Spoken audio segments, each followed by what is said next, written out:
Should women get extra days of leave in a year if they suffer from uncomfortable menstruation?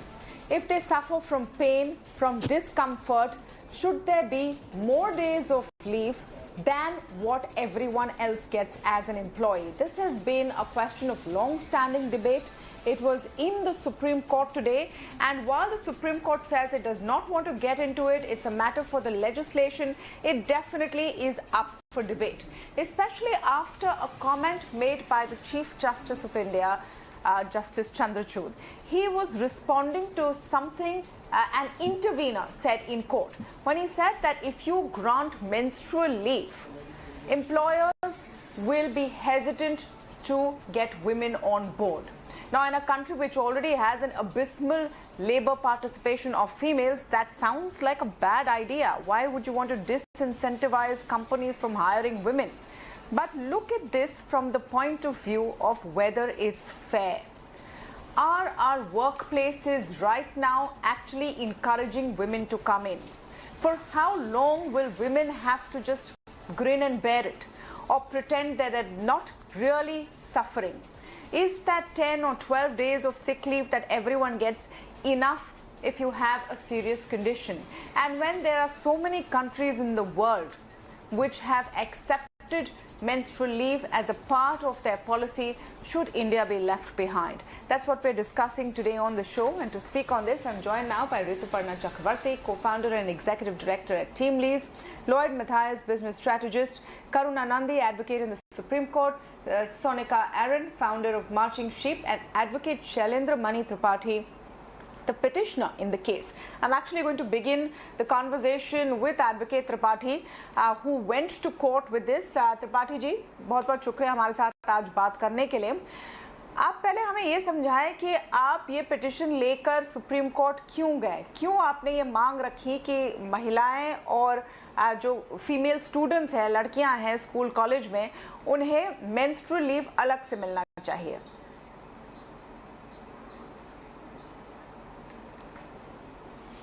Actually मैंने ये समस्या शुरू में देखी थी अपने बचपन में. अपनी माँ को इस पेन से गुजरते हुए मैंने देखा था, और रिसेंटली मैं ट्रेन से यात्रा कर रहा था तो कोई फीमेल थी, उनको एंड्रोमेट्रोसिस कोई डिजीज होती है जो मेंस्ट्रुअल पेन से ही रिलेटेड है. उनके दर्द को देखा तो वो ट्रेन में थी, बहुत बेचैन थी. मैंने जानने की कोशिश की लेकिन वो कुछ कह नहीं पा रही थी. तो बाद में मैंने इस चीज़ का अध्ययन किया तो पता चला कि ये दर्द हार्ट अटैक जैसा दर्द होता है. इन्हीं सब चीज़ों से मैं प्रभावित होकर सुप्रीम कोर्ट में मैंने रिट फाइल की, और अपने आसपास के लोगों को मैंने देखा था जहां मैंने ये समझने की कोशिश की आखिर इस तरीके के पेन कुछ लोगों को ज़्यादा होते हैं. तो इसके रिगार्डिंग मैंने इस समस्या का सॉल्यूशन ढूंढना चाहा, और मैंने उसी को आगे बढ़ाते हुए मैंने सुप्रीम कोर्ट में रिट फाइल किया. तो अब आप को कैसे ये बात आप आगे ले जाएंगे, जबकि सुप्रीम कोर्ट ने इस मामले में दखल देने से मना कर दिया है, कहा है कि आप वुमेन एंड चाइल्ड मिनिस्ट्री के पास चले जाइए, तो आपका अगला कदम क्या होगा?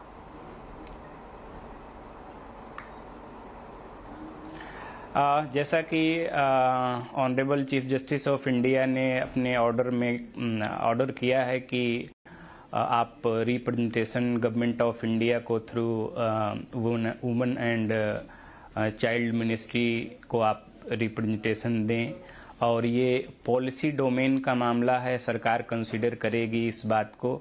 और पिटीशन को डिस्पोज ऑफ किया है तो पहले सर्टिफाइड कॉपी हमारे हाथ में आ जाएगी, फिर उसको मैं गवर्नमेंट ऑफ इंडिया को मैं रिप्रेजेंट करूंगा उसको लेके.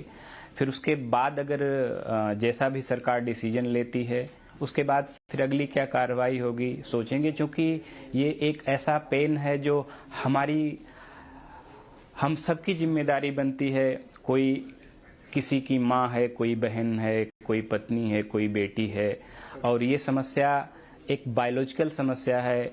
फीमेल इस चीज़ को सफ़र कर रही है, तो इस चीज़ को जिस तरह से हमें आगे बढ़ाना होगा, हमारी पूरी कोशिश रहेगी आगे बढ़ाने की. शुक्रिया त्रिपाठी जी आपकी बातों के लिए और आपके इस प्रयास के लिए कि आप सामने वाले पर क्या बीत रही है वो समझने की कोशिश कर रहे हैं. Now let's come to the real impact of this, and I'm going to start with Karuna Nundy. Ms. Nundy, the concern that the Chief Justice of India has also echoed, and it was someone intervening in the case who first said it, but this is not a new argument, that if you impose an additional leave, employers, especially of small businesses, not large multinationals who have CSR targets, etc., but those of small businesses will say that let me avoid employing women because now I will have to give them additional leaves. I think it's important to look at the petition itself first. While I congratulate Mr. Tripathi for taking the initiative, the petition itself, unfortunately, says that Article 14 applies. The main argument is that Article 14 applies. And Tripathi ji, आप correct कीजिएगा अगर हमने कुछ inaccurate कहा कि किसी state में है और किसी स्टेट में नहीं है. इसीलिए constitutional equality as per Article 14 apply करता है in view of federalism. I beg your pardon. Now, this isn't a correct interpretation of Article 14. You see? So this may have been the problem with regard to the disposal of the petition. And then the rest of it could have just been conversation around it. So this is something to look out for. This would mean that while the bench has made its inclination known, it's possible that another petition might succeed. I don't know. I'm not a soothsayer. Yeah. But but that's something important to recognize. But Ms. Nundy, that's the legal part of it. The fact is, in a sense that the Supreme Court is right when they say it's a legislative decision to make. Furthermore, it is actually a policy that companies need to implement. And that is where it gets stuck. Companies are also ruining that they have to give maternity benefits of up to 6 months. We have one of the highest in the world. But, that's a good point. They're cribbing about this as well. Absolutely. They're also cribbing very much about the requirements of having a policy around the prevention of sexual harassment, right? Now, we have to remember that in pre-1997, it was not specifically banned, sexual harassment. And then in 1997, as per Vishakha, as you of course know, the Supreme Court said that, look, it is a woman's fundamental right under Article 19(1)G, which is the right to work, as well as the right to a life with dignity, to be free from sexual harassment. So companies need to set up these Vishakha committees, have policies, have workshops to prevent this. So I guess the question that one has is that could a constitutional court in such a matter do something similar? In my view, they could, because where we have a fundamental right, where there is women, all women have menstruation. Some women have very painful, a large proportion of women, in fact, not the majority, but a large proportion, have quite painful menstruation. Now, there are models out there in terms of Spain, for example, which says that you have to produce a doctor's certificate, right? Yes, it would be far preferable for the government to legislate it, but in the absence of legislation, can we say that companies should be allowed to place burdens on women that are unfair? Now, I'm saying that this does need additional thought, because where you have chronic illness like cancer, or where you have other kinds of chronic illness that are akin to endometriosis and allow you to work, but don't allow you to work in the same way all 30 days of the year, should it be extended to that? So that is a question that I can see maybe weighing in people's minds. And of course, a policy decision is always better left to the legislature. But if the legislature fails to take a decision, right, in a matter of fundamental rights, that is merely a neutral fact as per Justice Nariman in Also the point other... that the petition makes. Bihar, for example, has had a policy of menstrual leave. Some companies have a policy of menstrual leave. There should be an equal playing field for women across India, and then there is no question or no sort of clarity on what happens to those going to school, college, taking competitive exams, etc. Let me get in Rituparna Chakraborty. So that doesn't work as a legal argument. Sure. Let me get... This is beyond, I think, the remit of legal. The beginning of our talk point... The beginning of our talk point is the legal argument, but this is also a question... Tripathi ji, मैं आ रही हूँ आपके पास. This is also a question of what we want to do and stand for as a society. Tripathi ji, मैं आऊँगी आपके पास. मुझे और राय ले लेने दीजिए. Rituparna Chakraborty, co-founder and executive director of Teamlease, is also with us. And, Rituparna, I'm keen to know your views on what this means in real terms, because the companies who have come forward with specific leave policies, and there are several of them in India as well, they get great headlines, they get, the claps and the good reviews. But practically, do you actually see this concern playing out, that less women will be hired if menstrual leave becomes a policy in this country? So I've been thinking how to respond to this whole debate without sounding insensitive for a while to the cause of women. But I think we have to keep in mind that India is at the bottom pretty much in terms of labor workforce participation, right? And some people might make an argument of the pandemic, but it's a fact that over the last 1 year, women labor workforce participation has deteriorated from earlier years. We have this looming impact of Maternity Benefit Act, which I don't think corporate India and women in general have not been able to get over yet. Clearly, some of our studies suggest that it has acted as a deterrent in terms of hiring women. Now, the thing is that there are many issues ahead of women in terms of improving women workforce participation. And I'm not being at all insensitive as a woman myself about the problems that women go through because of the pains associated with the entire debate of menstruation. But I think we need to really pick our battles. And I personally feel that there is so much more that we have to do in terms of getting women rightfully into the workplace and in work of dignity, because India is struggling with more women in the informal sector where they have really no rights at all. I mean, forget menstrual leave, they don't even have a washroom or a loo or access. So I think we really need to step back and think about the materiality. Is it an either or, Rituparna? Is it an either or? Well, I personally feel that we all have to pick our choice. I mean, this is a matter of choice. It's about 10 things that have to be done for women, but it's always going to be a prioritization game, Tamanna. We can't expect all 10 to come our way. So it's about which one are you going to pick and prioritize and which one you're going to drop out. I personally feel we have to make every effort to make every woman out there who's joining the workforce into the formal sector. And anything at this point, there is a quantity problem. Let's solve the quantity problem before we move into the quality problem. And anything which acts as a deterrent, we have to weigh our options very carefully. Again, my heart goes out to all the women, and I've seen my friends, I've seen many people who have gone through this. But, well, one sliver of hope is that, and of course, it's for those who have the liberty and the flexibility. We today have work from home, and employers are far more liberal. You know what, Rituparna? You fall back, you lose out because of something that you can't help. And is it not society's, responsibility as well to take everyone along? Isn't this a form of discrimination?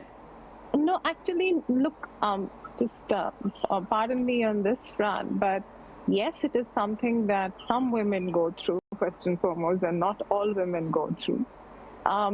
Similarly, I mean, let's not make this a gender issue, because there could be some chronic ailments that even the other gender goes through. So it actually opens up a Pandora's box. And I heard that there were comparisons made with countries abroad. I went through the list, Tamanna. Most of these countries are where women labor workforce participation is not a challenge. I have not seen anyone which is within the vicinity of 10, 12 ranks or 20 ranks of India where something like this is getting executed on an ongoing basis and successfully. So without impacting the ability for employers to hire more women. So, but anyway, I may be making an hypothesis. Maybe it's all my apprehension. Maybe it's not really the case. No, but from the way I have seen, because you have real life experience when you speak to companies who want to recruit. Has anyone come to you and said that, oh, I don't want to hire women because they might get painful periods, they might have children, they might have babies? No one will explicitly say that, but everyone has a choice of not selecting. Okay, Sonica Aron, I want your response to this. We'll get everyone's comments once and then we'll open up the debate. Yes, Sonica Aron. So, thank you, Tamanna. And, there are a lot of things which Karuna ji said and Ritu said. So, first and foremost, to put the numbers right, 1 in 10 women have endometriosis, which is a significant number. And endometriosis is extremely debilitating. 70% women have dysmenorrhea, which is mild to severe discomfort in first 2 days of periods. But endometriosis is debilitating. I am one of the women who experience neither, but I have seen women around me, friends, relatives who have gone through it, taken painkillers and hot water bottles and whatnot, and nothing's worked. Now, this starts from early teenage years till they hit menopause. Now, this is a good 40-45 years. Now, coming to whether it should be done or it should not be done. And now, while we can't take the decision here, I do believe that when it becomes a talking point, when it becomes something which needs to be done, it starts to change mindsets. Karuna ji spoke about Vishakha guidelines. Ma'am, I started my career in 2001 and there was no POSH. And trust me, I worked with the best of MNCs and none of those organizations were talking or making people aware about Vishakha guidelines. We had to fend for ourselves. So until and unless there is an act which is mandated, organizations will not do anything. Yeah. Now coming to, sorry. No, why don't you finish? Yeah, thank you. Now coming to this issue about leave, I think the issue is with the word, so just let me complete. The issue is with the word leave, maternity leave, period leave.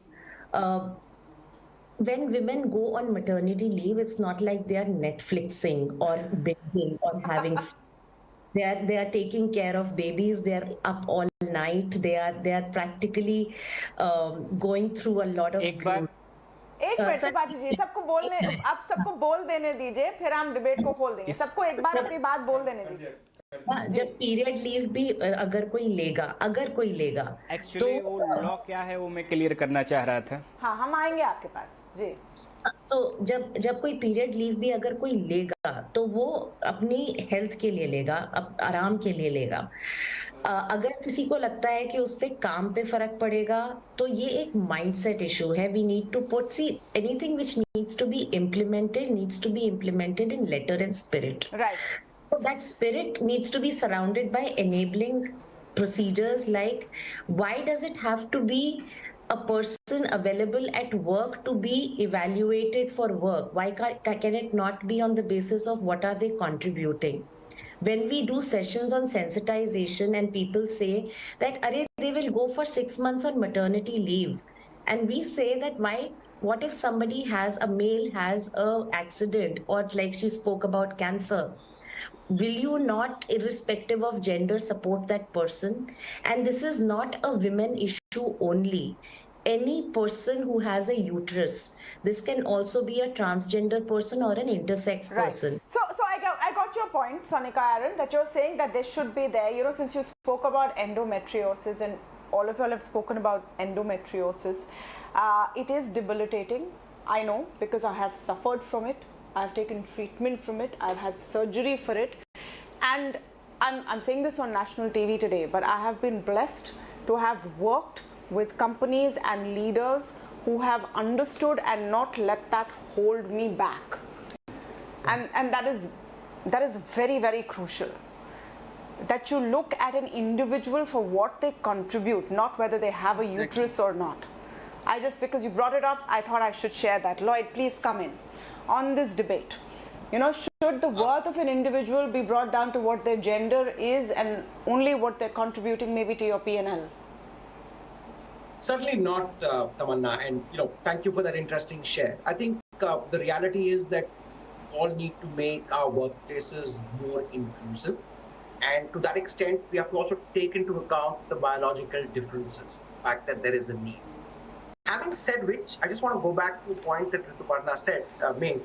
I think it was the fact that while large companies, should this be legislated, will easily fall in line and be able to handle it, I think the challenge comes is in the mindsets of smaller companies and early stage companies who this, let's say a female employee, technically being on leave 24 more days annually at an average of 2 days a month would be an impediment. So the reality of the issue is that smaller companies may keep this as a trade-off.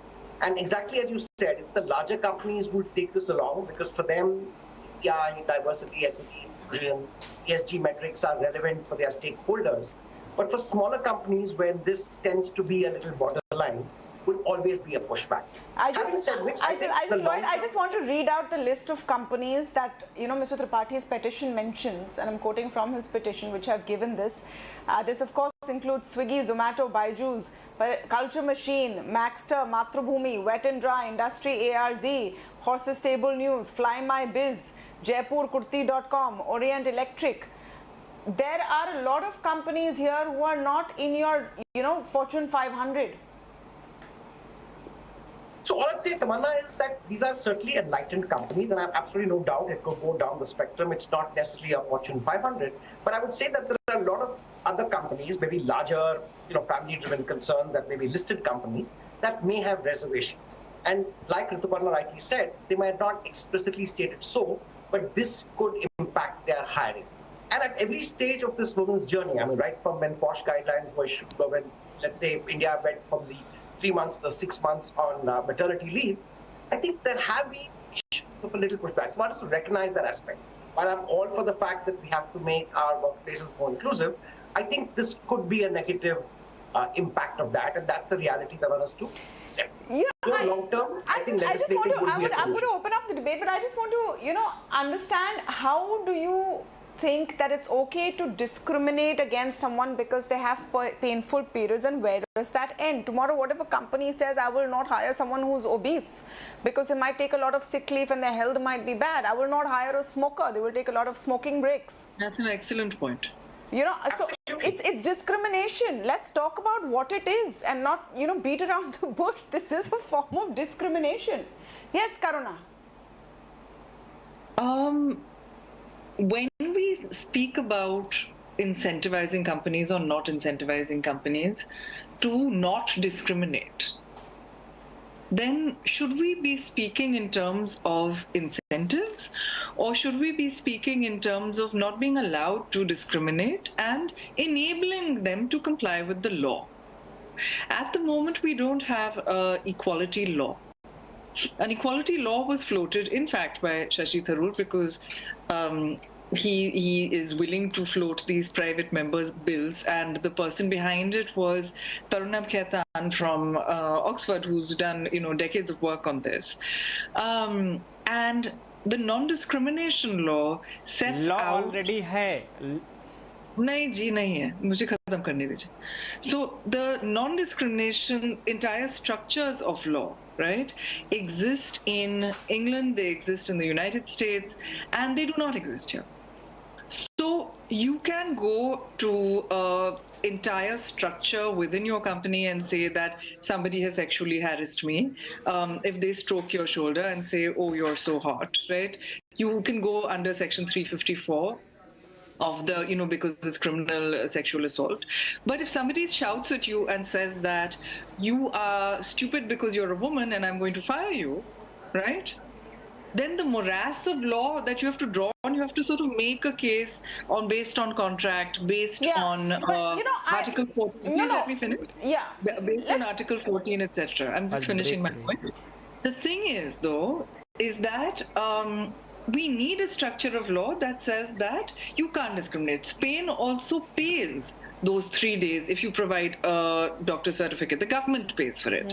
Now, of course, these structural issues in terms of burdening women with childcare, with their own pain due to endometriosis, etc., is a huge problem and needs to be taken off just women. So that structural problem is something that should be looked at as a whole and is something that is preventing women from joining the workforce. So these are not contrary issues. These are actually entwined issues. Rituparna, do you want to respond to the gamut of, views that have come in? I think I'm all in favor of having a workplace which is equitable for women and is non-discriminatory in nature. But I think I'm coming at it from a practical perspective about how to go about it. I honestly believe that there are bigger problems that women are grappling with, which is impending their coming to workforce, informal workforce, and we will. So let's stay focused on those. I'm not saying we should let this narrative die down. Let's not let the narrative die down on things like this, because what Sonica rightly said is that at least if we keep talking about it at some point, but I don't think it's the right time to push for legislation right now, because that's a scary point. I mean, that's when you're saying that somebody's pointing a gun at my head, and that's when employers start reacting differently. I feel that we have to keep this debate and narrative on, and but it's of no use then, Rituparna. It's of no use then. At the end of the day, it's of no use. You're at the mercy. Like I just spoke a few minutes ago. You're at the mercy, or it's your draw of luck. Do you work in a place? Do you work in a place or with a manager who is understanding of your situation? If you don't, what are you going to do? For example, POSH essentially is of much bigger impact than what the issue that we are talking about. And the POSH is also not something which happened just like that, one fine day. It took years of marination and debate and conversation. So I'm saying at this point of time, let's keep the debate on. But the moment you'll push for legislation, it will have adverse impact on women, the very women that we are expecting to protect right now. It's not going to be in favor of them. Should that be okay? 1 minute. Sonica Aron, should that be okay to say that if you give special leave for menstrual pain for women, then people will stop hiring them? That's essentially what it boils down to. Should that be okay today? It's like saying that if you ask someone to, give special provisions for those who are differently abled, they will not hire them. Then how do you move towards an equal workplace and an inclusive workplace? And this is 50% of the population. So, Tamanna, there has always been a backlash. There was backlash after POSH as well, if you remember. We cannot give feedback in behind closed doors. If I give a feedback, I don't know, she will raise a complaint against me. It happened after, we extended maternity leave from 3 months to 6 months. There will always be a backlash. Are all organizations implementing POSH the way it should be implemented? Hand on heart? No. Right? We've had that creche policy. How many organizations are really having creche today?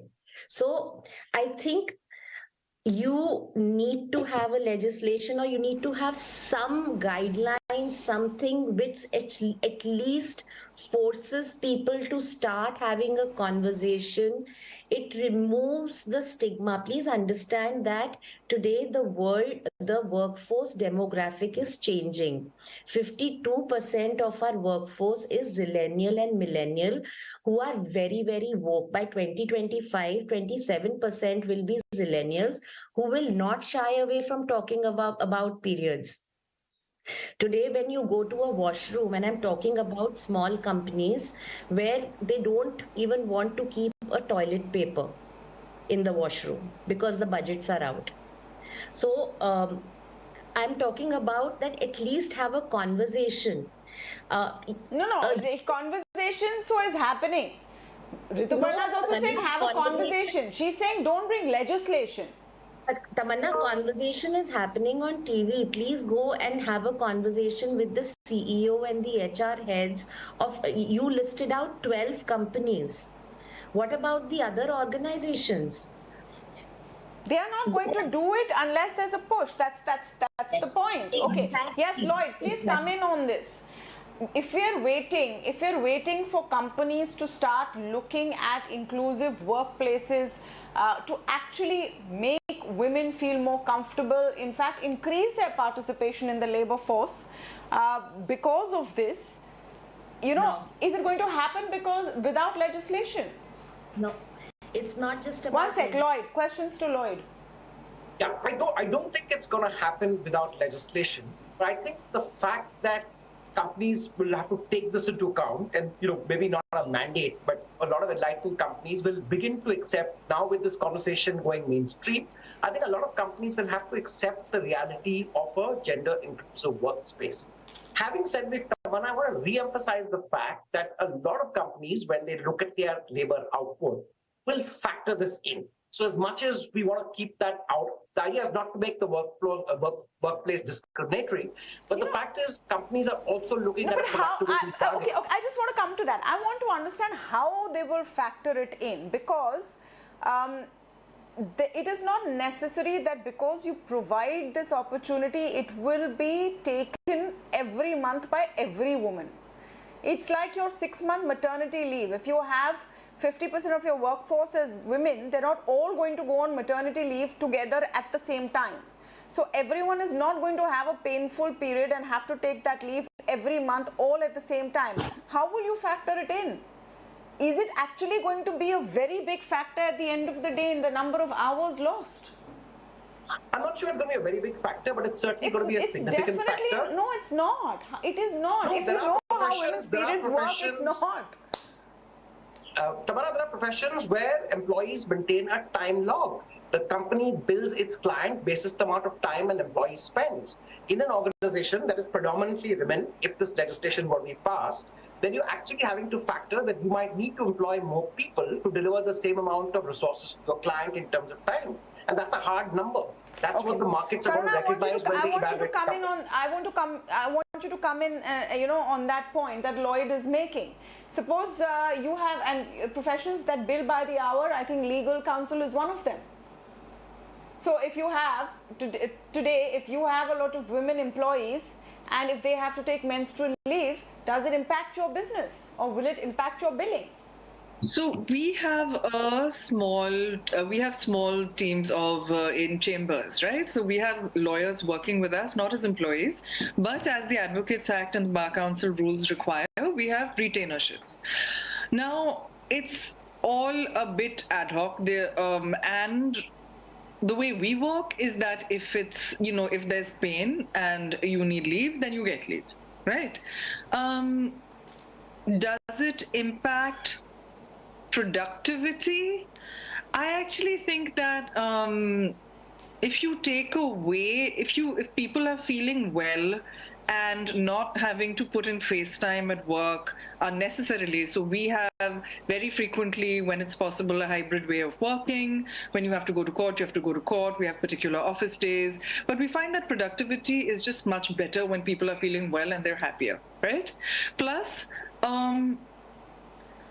in the past, in the sort of long past prior, I have worked in workplaces where you have to go between a particular time and a particular time, and you have to put in a certain amount of face time, and there are days during which only little bits of work, let's face it, right? Bits of work that happen. Now we hear a lot of people saying that, oh, I have a lot of sympathy with people who go through a hard time, and let's focus on other issues. What are these other issues? Yes, we have huge numbers of people in the informal workforce. For them, with regard to the Prevention of the Sexual Harassment Act, there are local area committees that need to be set up. Most have not been set up by the government. These are incredibly important to be set up. Now it's become acceptable to say that companies will not be allowed to discriminate regardless of whether this incentivizes or disincentivizes them to fire women, right? They cannot fire women because they want to sexually harass them. Let's be clear about that. Why is that? Because there is a law. So where does that bring us in terms of period leave? I'm not saying that the question of period leave is entirely clear-cut, because should the person who has another kind of chronic disability not get the same leave? Perhaps they should. It's very difficult in my workplace, for example, and in other workplaces to have the kind of work-life balance that I think that, we should be moving towards in life, because law is a very, very demanding profession. However, in a situation where you have the kind of female workforce participation rate, where we have brilliant anchors like you who have been enabled to rise to the top because of employers who understand that you have to deal with particular types of you have to support people who are dealing with particular types of issues in order to unlock the massive contribution that the women of our country should be bringing and to the table. Let us look at this in terms of a cost-benefit analysis and the way the economy is losing out because the government is failing to support women in the workforce in multiple ways. Rituparna, I want your response to that. If you allow people to take time off when they are in pain, will they not eventually be more productive? Will you not, in the longer run, be actually unlocking potential? If someone has a 20, 30-year career, if they take 1 or 2 6-month leaves to bear children, equivalent of a few days or maybe equivalent of a month of painful period leave, does it make a difference, or is it better to just cut them out?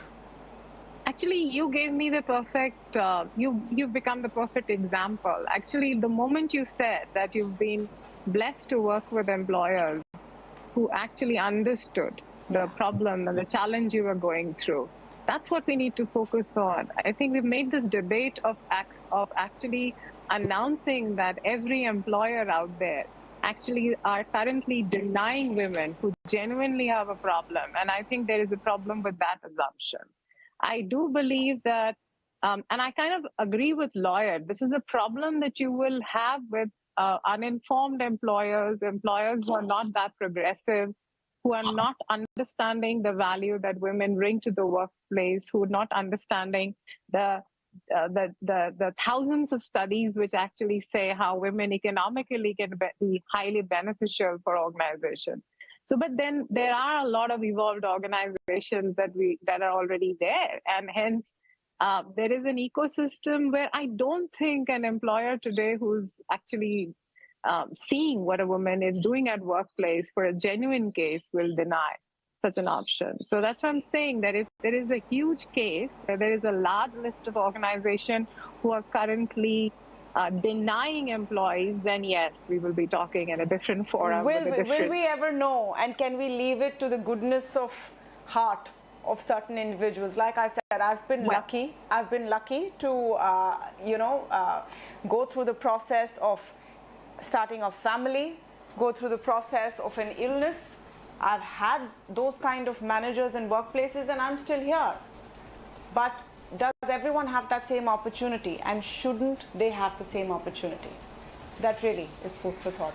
I want to wrap this here, but I want to thank all of you for joining us on the debate today.